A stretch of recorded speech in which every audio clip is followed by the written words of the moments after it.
पिछले एपिसोड में हमने देखा था कि युनची और बाकी सारे लोग डीमन सप्रेसिंग सेरेमनी के अंदर गए थे। यहाँ पर सेरेमनी के अंदर ये किया जाता है कि एक डीमन है जिसको ट्रैप करके रखा गया है, तो उसको वहां पर एक बार फिर से सील किया जाता है, क्योंकि हर 20 साल के आसपास उसकी जो फॉर्मेशन होती है जिसके जरिए डीमन को सप्रेस किया गया है वो कमजोर होने लगता है। तो उसी को वापस से ठीक करने के लिए मास्टर पहुंचे हुए थे। तो सारे के सारे लोग यही देखने के लिए आए हुए थे, लेकिन वो डीमन बहुत ज्यादा गुस्से में था। वो किसी भी हालत में बाहर निकलना चाह रहा था। तो जैसे उसको हल्का सा मौका मिलता है ना, वो बाहर तो नहीं निकल पाता, लेकिन बाहर जितने भी लोग थे उनको घसीटने की अंदर कोशिश करता है ताकि वो उनको भी ट्रैप कर सके। और इस चक्कर में युनची फंस चुका था। वो चला जाता है सीधा उसी डीमन के पास, जिसे देखकर सभी परेशान हो जाते हैं कि अब युनची के साथ क्या होगा। जिसके बाद यहाँ से ये एपिसोड शुरू होता है। तो इस एपिसोड की शुरुआत में हम लिटिल फेरी को देखते हैं। वो भागी भागी उसी टावर के पास आती है जिसके अंदर डीमन को रखा गया। उसको खबर मिली थी ना कि युनचेन अब मारा गया। इस वजह से वो लिटिल फेरी उसको देखने के लिए आई थी कि क्या सच में युनची मर गया है या नहीं मर गया। तो जैसा वो यहाँ पर आती है उसको वहाँ पर युनची का खून नजर आता है जो कि टावर के गेट के पास रखा हुआ था। वो देखकर एकदम ज्यादा परेशान हो जाती है कि नहीं, ये रियल नहीं हो सकता, युनची तुम मर नहीं सकते, तुम्हें क्या हो गया। लेकिन जैसे वो यहाँ पर उदास थी कि तभी हम देख पाते हैं कि टावर का गेट खुलता है और अंदर से युनची जो था वो बाहर निकल कर आ रहा था। उसे देखकर लिटिल फेरी कहने लग जाती है कि मुझे यकीन ही था कि तुम्हें कुछ नहीं हो सकता, तुम वापस लौट कर जरूर आओगे। तो युनची भी कहता है कि मुझे भी यकीन था कि तुम मुझे ढूंढते हुए आओगे, तो अब तो तुम मुझे छोड़कर नहीं जाने वाली हो ना, अपना सारा गुस्सा खत्म कर दो और आओ मेरे पास। तो ये सुनकर लिटिल फेरी काफी ज्यादा खुश हो जाती है और वो युनची की तरफ बढ़ने लग गई थी। देखकर तो ऐसा लग रहा था कि यहाँ पर लिटिल फेरी सिर्फ हेलुसिनेट कर रही है, जबकि युनची असल में यहाँ पर मौजूद है ही नहीं। तो जैसे ही लिटिल फेरी जा रही थी युनची की तरफ, तभी वहाँ अंदर से वो उस डीमन का हाथ बाहर निकलता है और युनची को एक बार फिर से घसीट कर अंदर ले जाने की कोशिश करता है। लिटिल फेरी उसको बचाने जाती है, लेकिन तब तक बहुत देर हो चुकी थी। वो उसको बचा नहीं पाती और तब तक के डीमन ने घसीट लिया था युनची को अंदर की ओर और वो उसको वहाँ पर ट्रैप कर लेता है। ये देखकर लिटिल फेरी एकदम ज्यादा परेशान हो जाती है कि नहीं युनची, तुम्हें कुछ नहीं हो सकता, तुम नहीं मर सकते, तुम सच में मर चुके हो। क्योंकि उसको भी समझ में आ चुका था जो उसने अभी देखा वो सिर्फ एक हेलुशन था और रियलिटी में यहाँ पर युनची नहीं आया था। जितने भी लिटिल फेरी के साथी वगैरह थे वो उसको संभालने की कोशिश करते कि अपने आप को संभालो, लेकिन लिटिल फेरी होश में आ ही नहीं रही थी। वो कहने लग जाती कि नहीं युनची, तुम मुझे छोड़कर नहीं जा सकते, तुम ऐसा नहीं जा सकते, आखिर तुमने ऐसा क्यों किया। वो इतना ज्यादा गुस्सा हो चुकी थी कि वो अपनी फुल आइस पावर को एक्टिवेट करने लग जाती है, जिस वजह से तो वो पूरा इलाका एकदम बर्बाद होने लग गया था। पागल हो चुकी थी लिटिल फेरी युनची के जाने से। वो हर चीज को तोड़ने फोड़ने लग जाती कि नहीं, मैं पूरा का पूरा टावर ही तोड़ दूंगी, लेकिन किसी भी हालत में मुझे युनची को बाहर निकालना है। वो कहती है कि तुम मुझे छोड़कर अकेले कैसे चले गए, तुमने मुझसे वादा किया था ना कि तुम मुझे छोड़कर कभी नहीं जाओगे, तुम इतने स्ट्रॉन्ग हो कि दुनिया में कोई भी तुम्हें हाथ नहीं लगा सकता, तो आखिर तुम इस मामूली से डीमन के हाथों कैसे मर सकते हो। नहीं, तुम्हें वापस लौट कर आना होगा, तुम्हें आना ही होगा। लेकिन अफसोस के अंदर से कोई आवाज तक नहीं आती। अगर युनची जिंदा होता तो अब तक वो आवाज भी लगा था, लेकिन आवाज भी नहीं आ रही थी अंदर से। लिटिल फेरी जितना अटैक करती उतना ही ज्यादा वो रोती भी। वो कहती उसे कि तुमने मुझसे वादा किया था कि तुम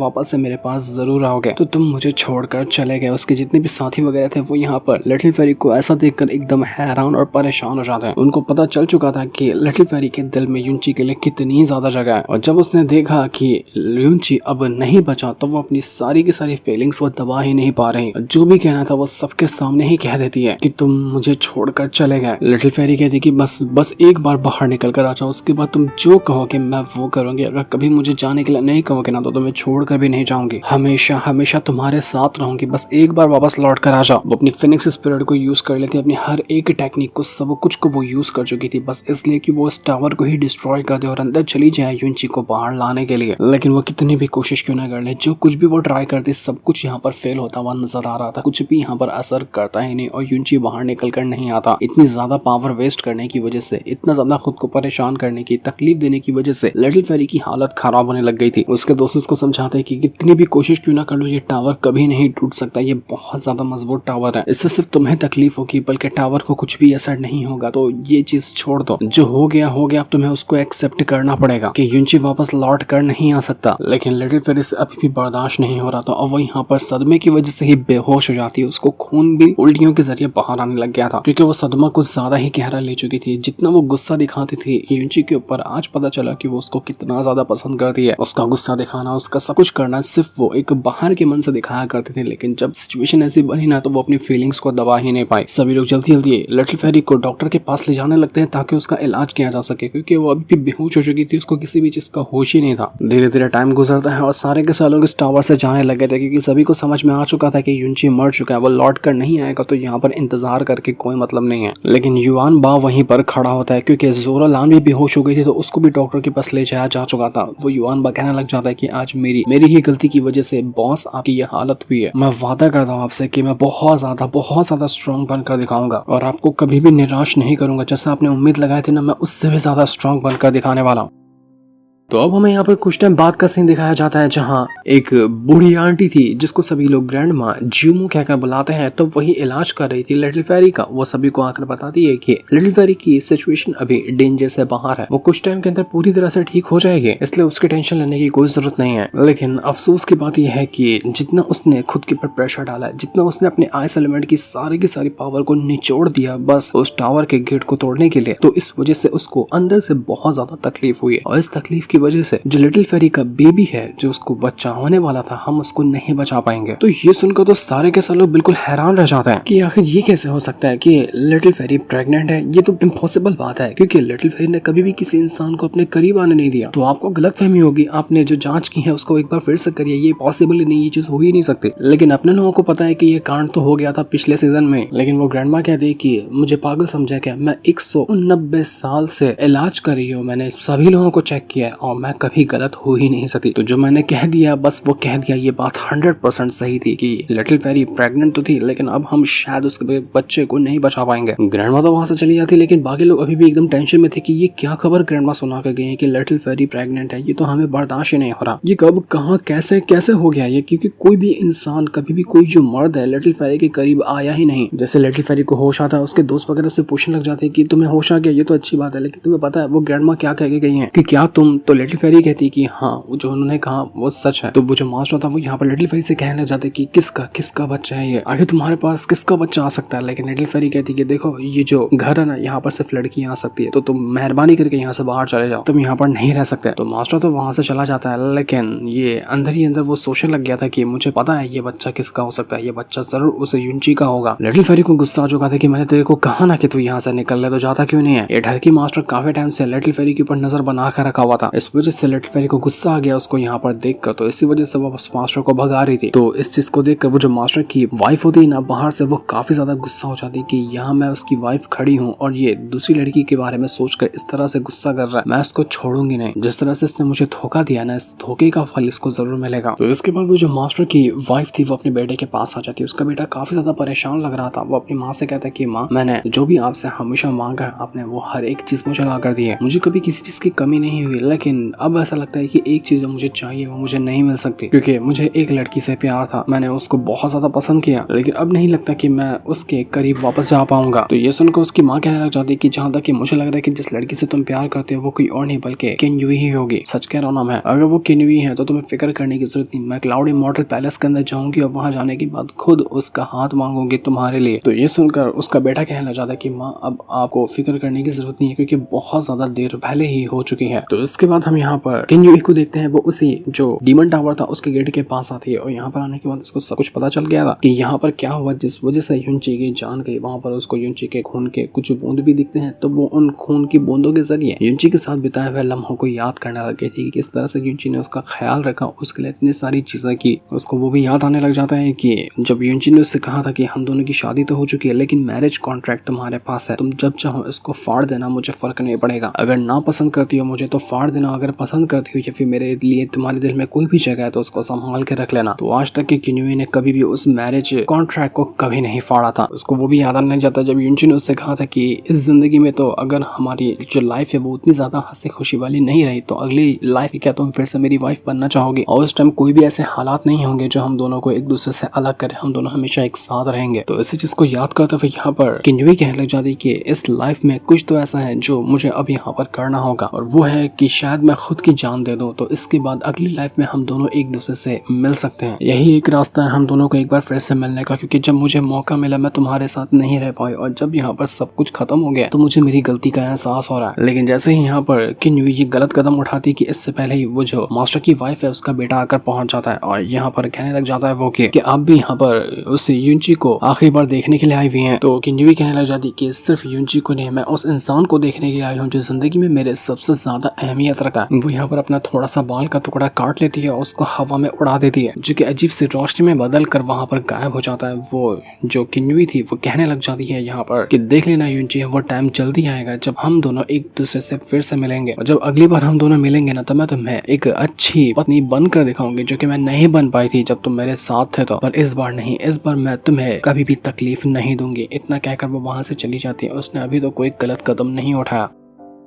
तो यही चीज सुनकर वो जो बंदा वहां पर खड़ा था वो समझ जाता है कि मैं तो किन्युई से प्यार करता था, लेकिन उसकी शादी तो पहले से ही उस यूनची के साथ हो चुकी है, तो अब हमारा कनेक्शन कैसे हो सकता है। यही वजह से वो इतना ज्यादा उदास था और अपनी माँ को जाकर सारा किस्सा बता रहा था कि माँ, उसने अपने बाल को काट कर ये चीज साबित कर दी है कि उसके दिल में सिर्फ यूनची है और उसके अलावा जिंदगी में कोई भी दूसरा इंसान उसके दिल में जगह नहीं बना सका। तो अब भूल जाइए कि मैं उससे कभी शादी कर पाऊंगा और न ही उसका हाथ मांग कर कोई मतलब है। तो इस चीज को सुनकर वो जो मास्टर की वाइफ थी वो काफी ज्यादा गुस्सा हो जाती कि उस आइस इमॉर्टल पैलेस वालों ने पहले तो मेरे हस्बैंड को मुझसे छीन लिया, वो लिटिल फेरी छीन रही है, और अब यहाँ पर उसने मेरे बेटे को भी तकलीफ दे दी। मुझे तो इतना गुस्सा आ रहा है कि मैं जाकर सीधा आइस इमॉर्टल पैलेस को ही पूरी तरह से बर्बाद कर दूं, सब कुछ को वहाँ पर डिस्ट्रॉय कर दूं। तो अब हम यहाँ पर आइस इमॉर्टल पैलेस का सीन देखते हैं, जहाँ पर वो जो मास्टर थी वो लिटिल फेरी को अपने पास बुलाती है और सबको वहाँ से भगा देती कि सब जाओ, मुझे सिर्फ लिटिल फेरी से बात करनी है। तो लिटिल फेरी कहती है कि मास्टर, आपको क्या मुझसे पूछना है जो आपने अर्जेंटली मुझे यहाँ पर बुलाया। तो मास्टर कहने लग जाती कि तुम्हें अभी तक की शर्म नहीं आती मुझे मास्टर कहते हुए, तुमने जो काम किया है तुम इस मुंह से मुझे मास्टर कैसे कहकर बुला सकती हो। हमारा